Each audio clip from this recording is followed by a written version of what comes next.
جی بالکل، آج میں موجود ہوں سیکا ریسٹورنٹ میں، جہاں ایک عظیم شخصیت سلیمان عبداللہ ڈار صاحب کی تعزیتی ریفرنس جو منعقد ہو رہا ہے، اس کے حوالے سے تو انشاءاللہ تھوڑی دیر میں یہ پروگرام ہوگا، لیکن اس سے قبل میں میرے ساتھ ہیں سیف اللہ بٹ صاحب وہ، جو سلیمان عبداللہ ڈار کی شخصیت کے بارے میں کچھ کہیں گے. جی بٹ صاحب.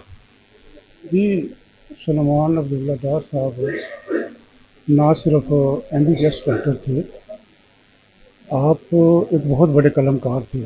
پاکستان سے کے بہت سے اخبارات میں آپ کے کالم شائع ہو رہے تھے.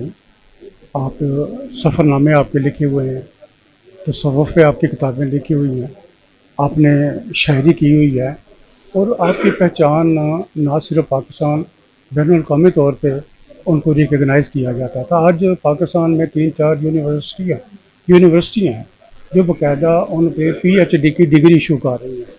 علی پور چٹھا اور میرے علاقے کا ایک بہت بڑا نقصان ہو گیا ہے. وہ ہر ایک نے مرنا ہے، جانا ہے، لیکن ہمارے پاس ایک ہماری تنظیم، ادبی تنظیم ہے دھنک، ان کے سرپرست اعلیٰ تھے. پاکستان لیول پہ اور پنجاب لیول پہ کئی دفعہ ہم یہاں علی پور چٹھا میں مشاعرے منعقد کر چکے ہیں ان کی سرپرستی میں. تو آج ہم سب دوست ان کی تعزیت کے لیے یہاں اکٹھے ہوئے ہیں. اللہ تعالیٰ ان کو غریق رحمت کرے. اچھا، آپ کیا سمجھتے ہیں اتنی عظیم شخصیت جو ہے، جو دنیا فانی سے رحلت فرما گیا، اس کا خلا علی پور چٹھا میں پرو سکتا ہے؟ دیکھیں کہ کسی کا بھی خلا کبھی پورا نہیں ہو سکتا. کوئی بھی ایک عظیم شخصیت جب چلی جاتی ہے نا، تو یہ کوئی کرکٹ کی ٹیم نہیں ہے کہ جس میں کوئی بندہ اس کا خلا پورا کر لے. ہاں، بقایا ہوتے ہیں ہر ایک بندے کو اللہ تعالیٰ نے علیحدہ علیحدہ سکل دی ہوئی ہے، قابلیت دی ہوئی ہے. لیکن وہ جو کچھ کم از کم 20 کتابیں انہوں نے لکھی ہوئی ہیں، تو دیکھیں ان کا اپنا ایک وجود ہے. جو ان کا وجود ہے وہ تا قیامت جاری رہے گا.